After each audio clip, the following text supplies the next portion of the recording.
샬롬 샬롬 샬롬 샬롬. 하나님 사랑합니다. 여러분 주 안에서 사랑합니다. 예, 오늘 이사야 54장 말씀 1절에서 10절까지 우리 함께 합독했습니다. 내 장막을 넓혀라. 넓힐 수 있죠. 하나님께서 우리를 긍휼히 보시기 때문에. 예, 이사야 선지자는 이스라엘의 죄로 획파된 예루살렘을 하나님께서 회복시키실 것임을 예언합니다. 예, 이 예언은 스룹바벨의 성전 재건으로 성취가 되었죠. 예, 그런데 궁극적으로는 그리스도의 구속으로 성취가 됨을 상징하죠. 그리스도의 부활로 새 예루살렘의 소망을 성도가 소유하게 되었던 것입니다. 예, 본장에 나타난 비유들이 있어요. 만군의 야훼를 뭐라 그랬어요? 5절에 보니까 남편이라. 이스라엘을 잠시 버림받은 아내라. 6, 7절에 그렇게 나옵니다. 노아의 홍수는 흔들리지 않는 화평의 언약을 90절에 언약하고 있습니다. 그래서 1절에서 10절까지의 말씀으로 내 장막을 높여라. 예, 전체 내용 봅니다. 이스라엘을 회복하시는 하나님의 긍휼이 나타나 있죠. 예, 담대함의 범죄자를 위하여 기도하였느니라. 53장 마지막에 예, 이렇게 나와 있어요. 범죄자들을 위해서 기도하죠. 예, 54장 1절 보면 잉태하지 못하면 출산하지 못한 너는 노래할지어다. 산고를 겪지 못한 너는 외쳐 노래할지다. 이는 홀로 될 여인의 자식이 남편 있는 자의 자식보다 많음이라. 야훼께서 말씀하셨느니라. 불쌍하죠. 이스라엘의 회복을 그래서 예언합니다. 아버지이시기 때문에 이스라엘 백성이 이방의 포로로 끌려간 후에 홀로 된 과부의 자식이 남편 있는 예, 자의 자식보다 많았다. 그래서 이스라엘 백성의 수는 포로 기간에 현격하게 감소될 수밖에 없었어요. 이사야 선지자가 잉태치 못한 여인과 고르치 못한 여인에게 노래하라고 한 것은 이러한 악조건 속에서도 하나님의 구원을 소망하라는 것입니다. 또한 하나님께서 이스라엘을 고통 중에서 구원하여 주시겠다고 하시는 약속이 포함되어 있죠. 이사야 선지자는 이스라엘에 대하여 장막터를 넓히며 처소의 휘장을 아끼지 말고 널리 펴되 줄을 길게 하고 말뚝을 견고히 하라 이렇게 말합니다. 이는 이스라엘의 회복에 대한 예언임과 동시에 영적 이스라엘에 대한 계시이기도 합니다. 이스라엘의 멸망은 영적인 피폐 상태를 상징했고 이스라엘의 회복은 영적 회복을 상징적으로 나타내주고 있어요. 예, 2절이죠. 내 장막들을 넓히며 내 처소의 휘장을 아끼지 말고 널리 펴되 너희 줄을 길게 하며 너의 말뚝을 견고히 할지어다. 이는 내가 좌우로 퍼지며 내 자손은 열방을 얻으며 황폐한 성읍들을 사람 살 곳이 되게 할 것이니라. 즐거이 노래하며 찬송하라고 얘기하죠. 예, 이렇게 하나님께서 이사야에게 회복하게 해주시겠고 긍휼히 여기신다 했으니 너희는 즐거워하라 기뻐하라. 시편 98편 4절입니다. 온 땅이여 야훼께 즐거이 소리칠지어다. 소리내어 즐겁게 노래하며 찬송할지어다. 거민이 많게 될 땅입니다. 이제 49장 19절에서 20절에 나타나 있습니다. 이는 내 황폐하고 적막한 곳들과 내 파멸을 당하였던 땅이 이제는 주민이 많아 좁게 될 것이며 너를 삭혔던 자들이 멀리 떠날 것이니라. 축복이죠. 예, 거민이 많게 될 땅이다. 자식을 잃었을 때 낳은 자녀가 후일에 내 귀에 말하기를 이곳이 내게 좁으니 넓혀서 내가 거주하게 하라 하리니. 이스라엘의 수치를 치유하시는 하나님이 그 이후에 나타나 있죠. 4절에 보면 두려워하지 말라. 내가 수치를 당하지 아니하리라. 놀라지 말라. 내가 부끄러움을 보지 아니하리라. 내가 젊었을 때 수치를 잊겠고 과부 때 치욕을 다시 기억함이 없으리라. 예, 이렇게 말씀합니다. 수치를 부끄러워하지 말라고 얘기하죠. 하나님은 이스라엘에 대하여 두려워하지 말라고 말씀하시면서 수치를 당치 않게 될 것이라고 약속해 주셨어요. 이스라엘은 하나님의 선택받은 백성이라는 자부심, 선민, 그죠? 의식이 있었죠? 이방의 손에 의해 굴욕을 당하면 씻을 수 없는 모욕과 수치, 자존심이 얼마나 상했겠어요? 그러나 하나님께서 그들의 수치를 잊게 해주실 때 그들은 영광 가운데 거할 수 있는 거죠. 이스라엘을 지으신 야훼 하나님이 이스라엘의 남편이시라는 말씀은 그들과 언약 관계에 있음을 뜻합니다. 하나님께서 이스라엘에 복을 주시겠다고 이스라엘의 조상들과 언약을 체결하셨는데 이사야 선지자는 이스라엘과 하나님의 언약 관계를 상기시킴으로써 이스라엘에 대한 하나님의 구속 역사가 성취될 것임을 확증합니다. 두려워하지 말라. 이레미야 30장 10절입니다.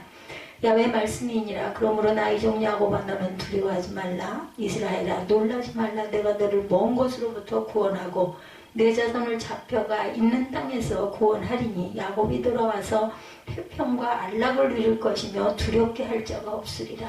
부끄러워 아재하지 아니할 야곱. 이사야 29장 22절입니다. 그러므로 아브라함을 구속하신 야훼께서 야곱 족속에 대하여 이같이 말씀하시되 야곱이 이제는 부끄러우지 아니하겠고 그의 얼굴이 이제는 창백해지지 아니할 것이며 이렇게 약속하셨어요.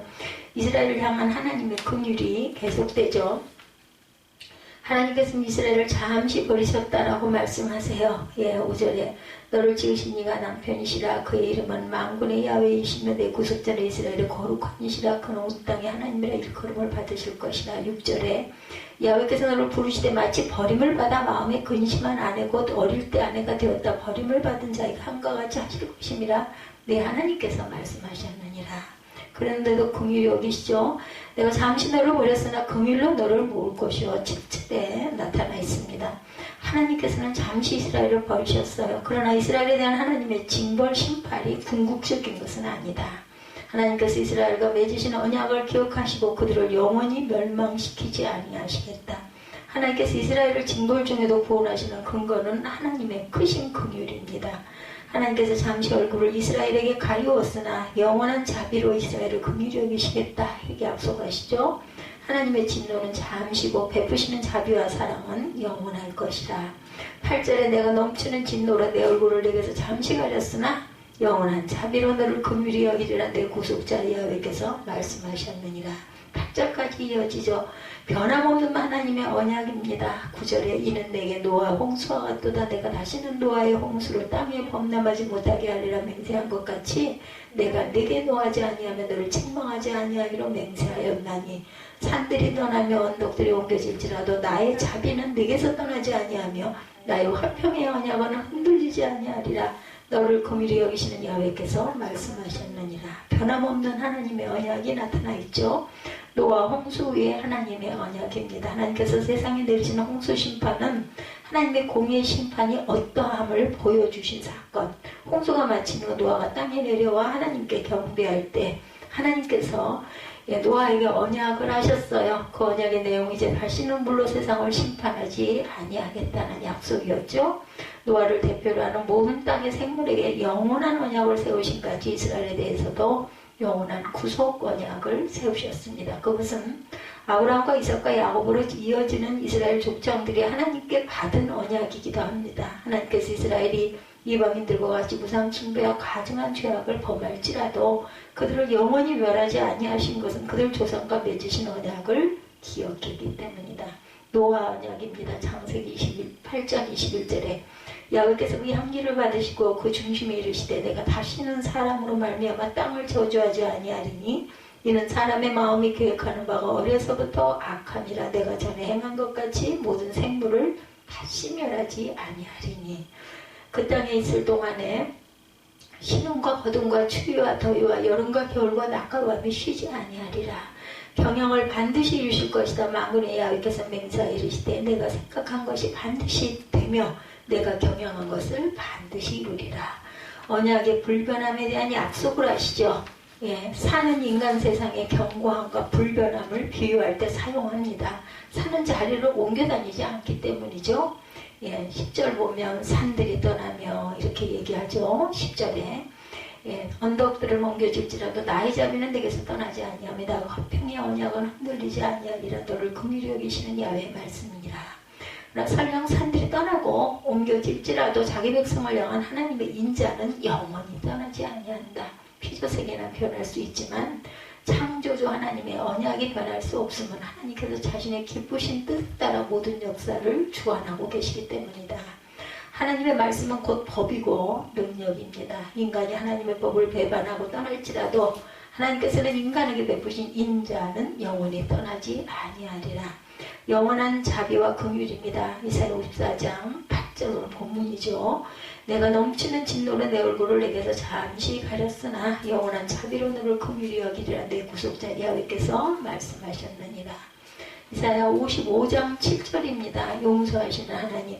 악인은 그의 길을 불의한 자는 그의 생각을 버리고 야훼께로 돌아오라. 그리하면 그가 긍휼히 여기시리라. 우리 하나님께로 돌아오라. 그가 너그럽게 용서하시리라. 이렇게 말씀하시죠.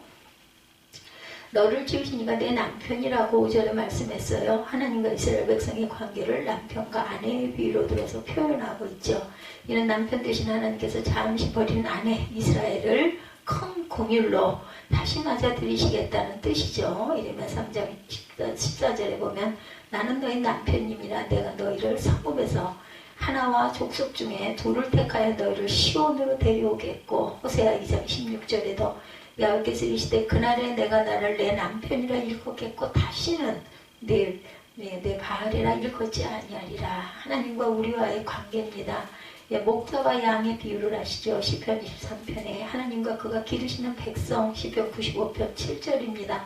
하나님과 그의 손이 돌보시는 양 95편 7절에 남편과 아내 이사야 54장 오늘 본문 5절에 토비장이와 진흙 이사야 45장 9절 에레미야 18장 6절 로마서 9장 21절입니다. 아버지와 아들 로마서 8장 14절에서 16절 갈라디아서 4장 6절 예수님과 우리의 관계는 신랑과 신부 포도나무와 가지다 이렇게 말씀하시죠. 영원한 자비와 긍휼을 내려주겠고 용서하는 하나님이기 때문에 긍휼히 여기시리라. 우리 하나님께로 돌아오라. 그가 너그럽게 용서하시리라. 돌아오라 할 때 얼른 돌아가야 되죠. 새 예루살렘의 영광을 보여주고 있어요. 11절에 너 공고하며 광풍에 요동하며 안위를 받지 못한 자여 보라 내가 화려한 채색으로 내 돌사에 더하며 청옥으로 내 기초를 쌓으며 홍보석으로 내 성벽을 지으며 성류석으로 내 성문을 만들고 내 지경을 다 보석으로 꾸밀 것이며 내 모든 자녀는 여호와의 교훈을 받을 것이니 내 자녀에게는 큰 평안이 있을 것이며 새 예루살렘의 영광을 보여주죠. 너는 공의로 설 것이며 학대가 내게서 멀어질 것인즉 내가 두려워하지 아니할 것이며 공포도 내게 가까이 하지 아니하리라. 이는 내가 노아의 홍수와 같도다. 내게 노아 홍수와 같도다. 9절이죠. 버림받은 아내를 큰 긍휼로 맞아들인 남편. 하나님 아버지의 자비를 노아 홍수 이후 하나님께서 주신 언약의 비유함을 통해 하나님의 언약은 결코 변하지 않음을 강조하고 있습니다. 창세기 9장 11절에서 13절에 내가 너의 언약을 세우리니 다시는 모든 생물을 홍수로 변하지 않겠다. 이사야 오늘 본문 10절에 나의 자비는 내게서 떠나지 아니하며 나의 화평의 언약은 흔들리지 아니하리라. 보라 그들의 분쟁을 일으킬지라도 나로 말미암지 아니한 것이니 누구든지 너와 분쟁을 일으키는 자는 너로 말미암아 패망하리라. 15절에 이렇게 얘기하죠. 하나님께서는 이방 포로 생활로 인해 시리와 좌절에 빠져있던 이스라엘 백성들에 대하여 소망과 위로의 말씀을 주십니다. 그것은 새 예루살렘 성의 기초를 놓게 하시겠다는 약속이죠. 무너진 예루살렘 성의 재건은 이스라엘의 회복을 상징했으므로 이스라엘 백성의 소망이었다. 그래서 이스라엘이 포로 귀환했을 때 예루살렘 성전과 성벽 재건 사업에 힘쓰죠. 그러나 중요한 것은 눈에 보이는 건물이 아니라 그들의 무너진 신앙을 재건하는 일이었어요. 영적 예루살렘을 건설하는 일이 시급하죠. 우리 사람들에게도 마찬가지죠. 성도들에게도 하나님께서는 이스라엘 백성에게 아름답게 꾸민 성을 세우시겠다고 약속하시고 그리스도의 구속사역을 통해 성취됩니다. 12진주로 된 것이다. 이렇게 말씀하시죠. 12진주로 된 문으로 내가 너를 축복하리라. 백문이 나와 있었어요. 12절에 홍보석으로 내 성벽을 지으며 성류석으로 내 성문을 만들고 내 지경을 다 보석으로 꾸미겠다. 11절에도 너 공고하며 광풍에 유동하는 안위를 받지 못한 자여 보라 내가 화려한 채색으로 내 돌사에 더하며 청옥으로 내 기초를 쌓겠다. 이렇게 얘기하죠. 11, 12절에 증거하고 있습니다. 견고한 도성 예루살렘에 대해서 말씀합니다. 정금인 성이라고 계시록 21장 18절에 그 성곽은 벽옥으로 쌓였고 성은 정금인데 맑은 유리 같더라. 12진주로 된 문이라고 계시록 21장 21절에 12문은 12진주니 각 문마다 한 개의 진주로 되어 있고 성의 길은 맑은 유리 같은 정금이더라. 이렇게 증거하고 있습니다. 견고한 도성 예루살렘 우리가 전한 것을 누가 믿었느냐? 54장이죠. 장으로 넘어가서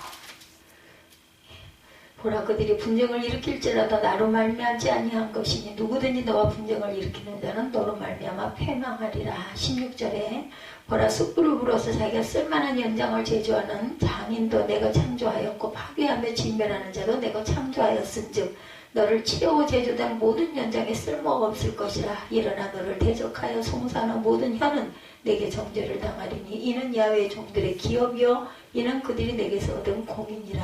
야훼의 말씀이니라. 견고한 도성 예루살렘에 대해서 말씀하시죠. 여호와의 교훈은 곧 생명을 주는 영혼의 양식이다. 하나님께서는 새 예루살렘 성 가운데서는 이스라엘의 모든 자녀가 야훼의 교훈을 받게 될 것임을 말씀합니다.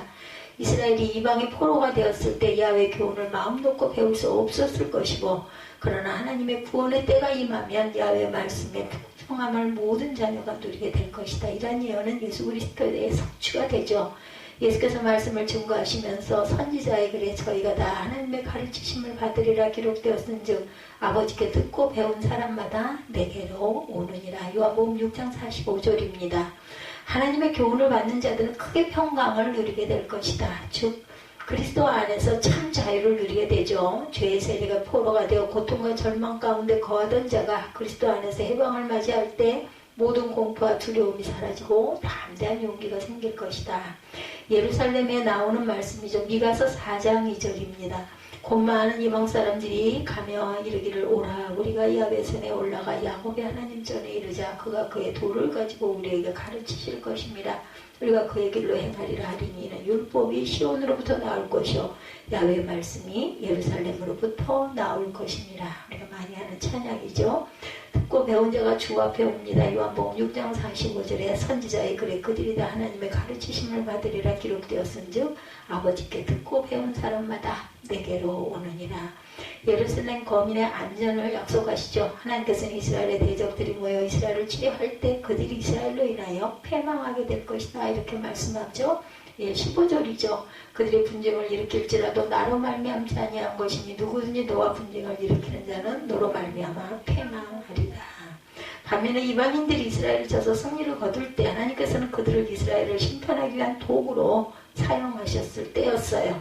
아무리 많은 대적이 이스라엘을 치려 할지라도 그들 스스로가 패망할 수밖에 없는 것은 이스라엘의 하나님께서 보호하시는 언약 백성이었기 때문입니다. 그러므로 하나님께서는 이스라엘을 다스리시는 왕으로 보좌에 앉아 계시는 동안은 세상 어느 민족도 이스라엘을 쳐서 승리할 수가 없다.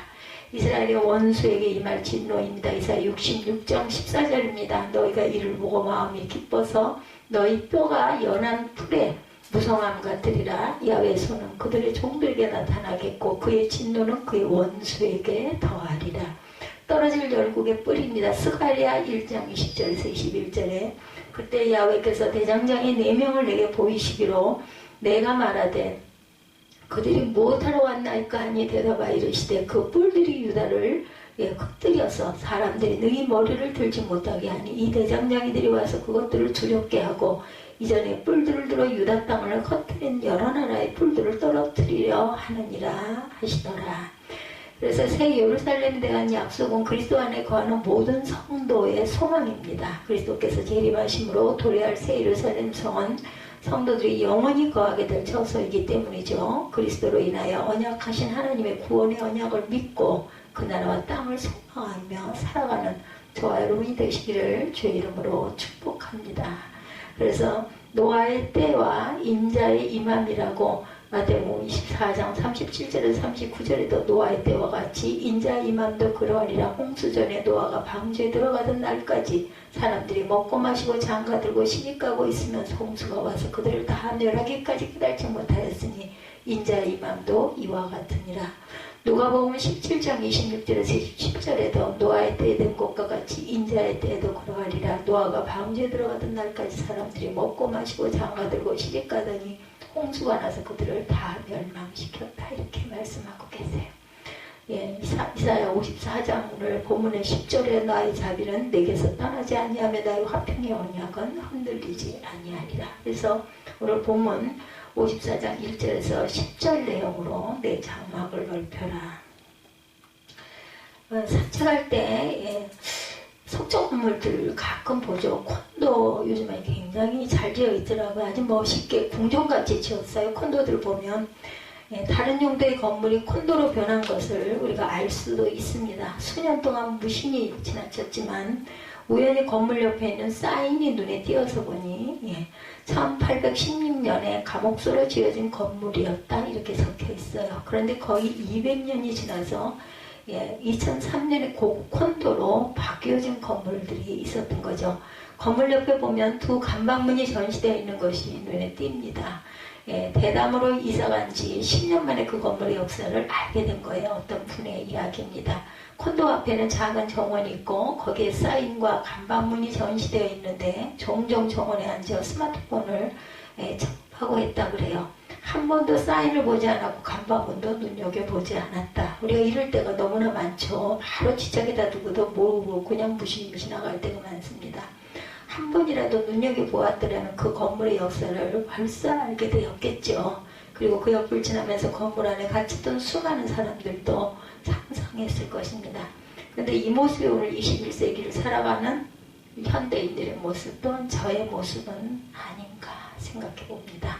우리는 스마트폰 하나만 있으면 모든 것을 알 수 있다고 생각하면서 사는 그런 바로 가까운 곳에서 어떤 일이 있었고 어떤 일들이 일어났는지 모르고 사는 저와 여러분들 한치 앞을 알 수가 없다라는 걸 제가 요즘에 굉장히 실감을 많이 합니다. 그 작은 부분의 아픔 때문에 그 뒷머리 편통으로 인해서 며칠을 잠을 못 자고 고심하고 고통받을 때 커다란 질병만 병이 아니라 이 작은 것 때문에라도 내가 잠을 못 이루니까 일상이 엉망이 돼버려요.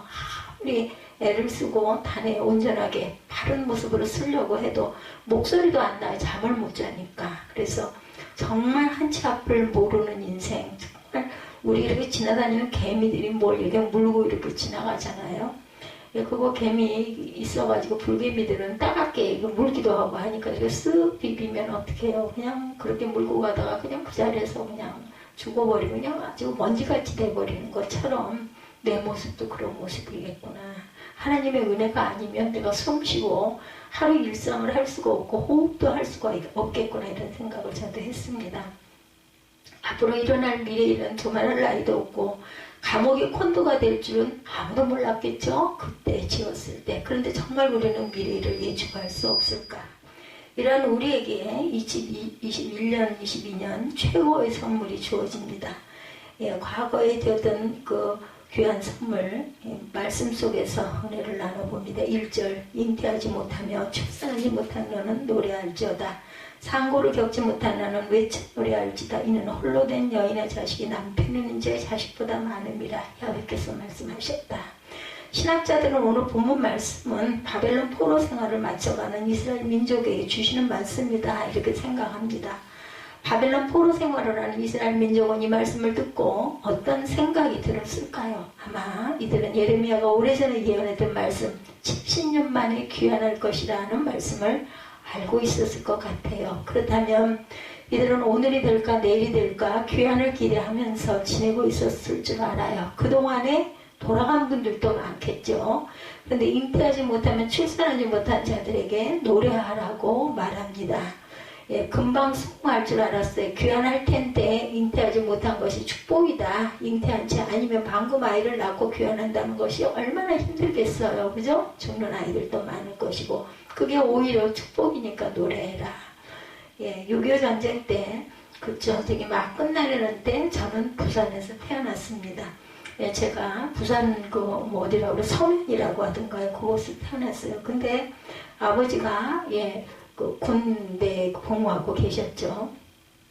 아버지 없이 혼자서 태어난 것 얼마나 어머니께 부담을 드렸을까. 피난이 조금 지난 때였기는 하지만 아마 피난 시절에 아이로 태어났을 때 부모가 얼마나 힘드셨겠어요. 그죠? 이런 때는 안 태어나는 것이 차라리 그때 안 태어난 거. 저는 살짝 비켜서 태어나서 그나마 다행이다 생각을 했습니다.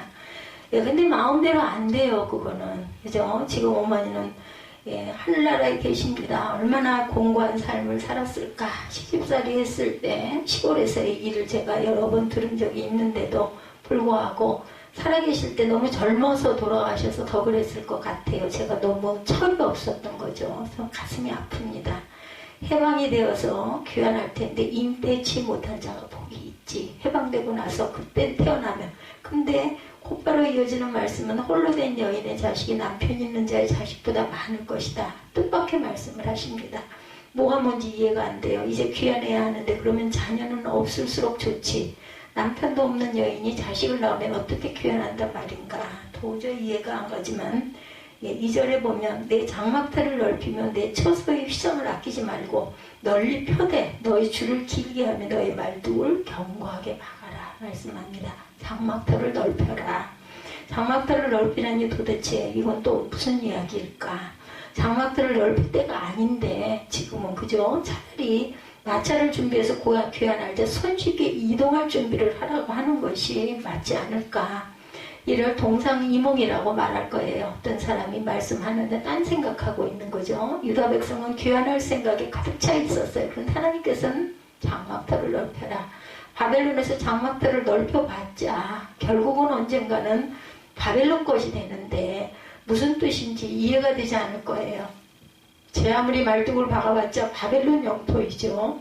그래서 어떻게 해요? 하나님의 뜻이 있겠지 하면서 계속 귀를 기울입니다. 3절에 이는 내가 좌우로 퍼지며 내 자손은 열방을 얻으며 황폐한 성읍들을 사람 살 곳이 되게 할 것이니라.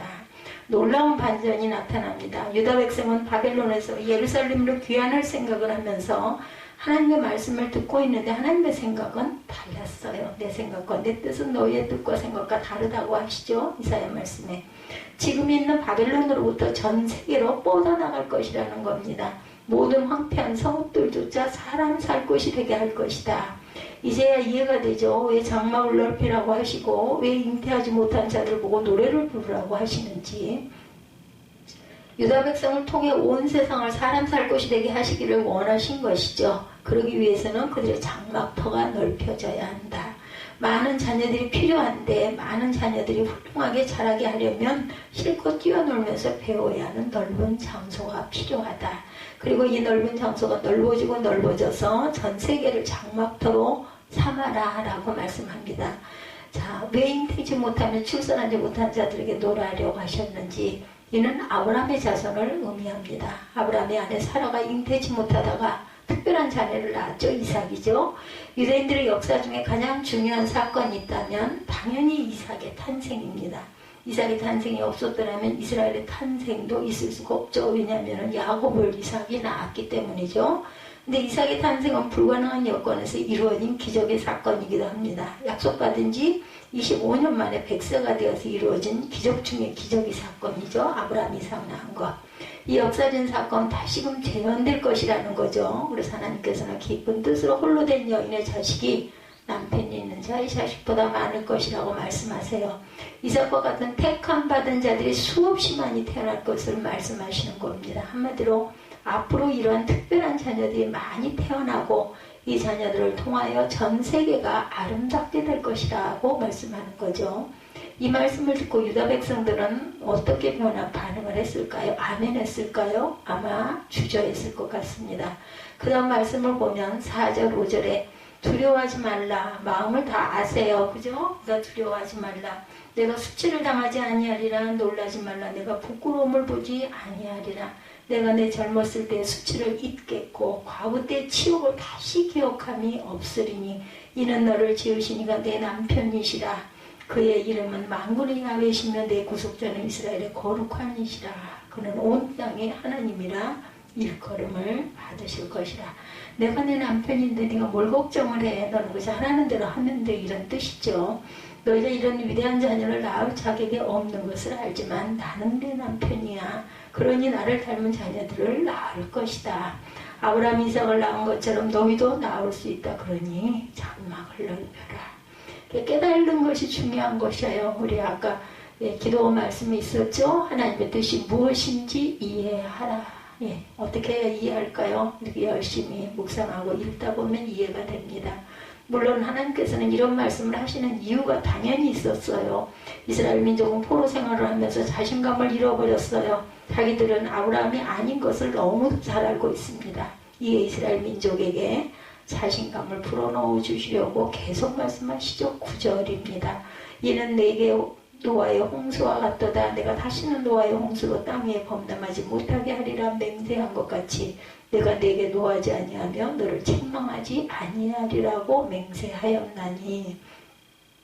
노아의 홍수 이후에 더 이상 홍수로 벌어지지 않으시겠다고 약속하신 것 있죠, 성경에. 그런데 그 약속을 하나님께서 어기셨는가? 놀랍게도 지금까지 그 약속은 지켜지고 계시죠.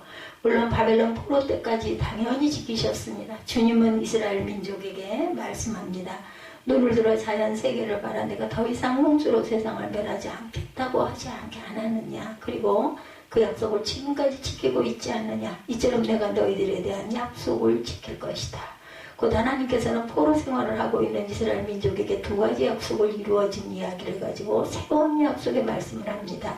노아의 약속과 조상과의 약속을 가지고 말씀하죠. 노아와의 약속을 말씀하시면서 자연세계로 눈을 돌리게 하십니다. 자연세계가 홍수에 쓸려가지 않았듯이 결국 당신의 약속은 이루어질 것을 말씀하죠. 노아의 약속을 지키신 하나님께서 이스라엘 민족과 아브라함의 약속을 갱신하고 계십니다. 노아의 약속을 지키시듯이 아브라함의 약속을 너희를 통해 이루시겠다고. 그러니 장막터를 넓혀라. 대신은 지금 포로들에게 베풀고 있는 약속은 조상과의 약속보다 더 위대한 약속입니다. 조상들에게는 가나안 땅을 허락하였지만 이제는 온 세계를 허락하시는 약속을 하고 계시죠. 어느 분이 음악가전 회사 광고 공모전에 다음과 같은 글귀를 올려서 수상했다고 그러네요. 음악은 세 번 태어납니다. 베토벤이 작곡을 했을 때 태어나고, 번스타인이 지휘했을 때 태어나고, 당신이 들을 때 태어납니다. 아멘. 예, 약속은 세 번 태어나죠. 하나님께서 약속하셨을 때 태어나고, 우리가 약속을 이행했을 때 태어나고, 후에 열매로 태어납니다. 말씀에 대입해서 보면 이 중에 우리에게 맡겨진 부분이 뭡니까? 이행하는 것입니다. 올해 우리들에게 맡기신 부분이 무엇이어요? 장막터를 넓혀라 말씀합니다. 어떤 일이 일어나나요? 예, 이사야 48장 6절에 이 모든 것을 보라. 하나님께서 약속하신 이 모든 것을 보기 위하여 우리는 장막터를 넓혀야 할 것이다. 하나님의 약속은 반드시 이루어집니다. 홍수로부터 보호받고 있는 자연이 증거하고 있죠. 믿음의 조상들의 이야기가 증거하고 있습니다. 그러나 우리에게 주신 약속은 믿음의 조상들에게 주신 약속의 반복이 아니죠. 발전된 약속. 오늘 말씀처럼 장막들을 넓히는 우리에게 놀라운 축복이 임할 것이니라. 놀라운 미래가 기다리고 있고 함께 장막들을 우리는 뭐 하면 돼요? 넓히기만 하면 돼요. 순종하기만 하면 됩니다. 이런 교수님이 다음과 같은 글을 쓰셨죠. 우리는 흔히 낙원이라고 해서 파라다이스라는 말을 쓰는데 이 용어는 원래 이집트어로 에덴 동산 같은 낙원이 아니라 황야를 가리키는 말입니다. 황야이기 때문에 거기에 나무를 심을 수 있고 꽃을 가꿀 수 있고 집을 지을 수 있는 것이지 에덴 동산처럼 처음부터 완성된 동산이라면 아무것도 할 게 없습니다.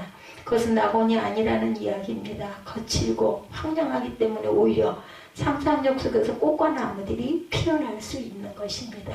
예, 이어령 교수님의 말씀이에요.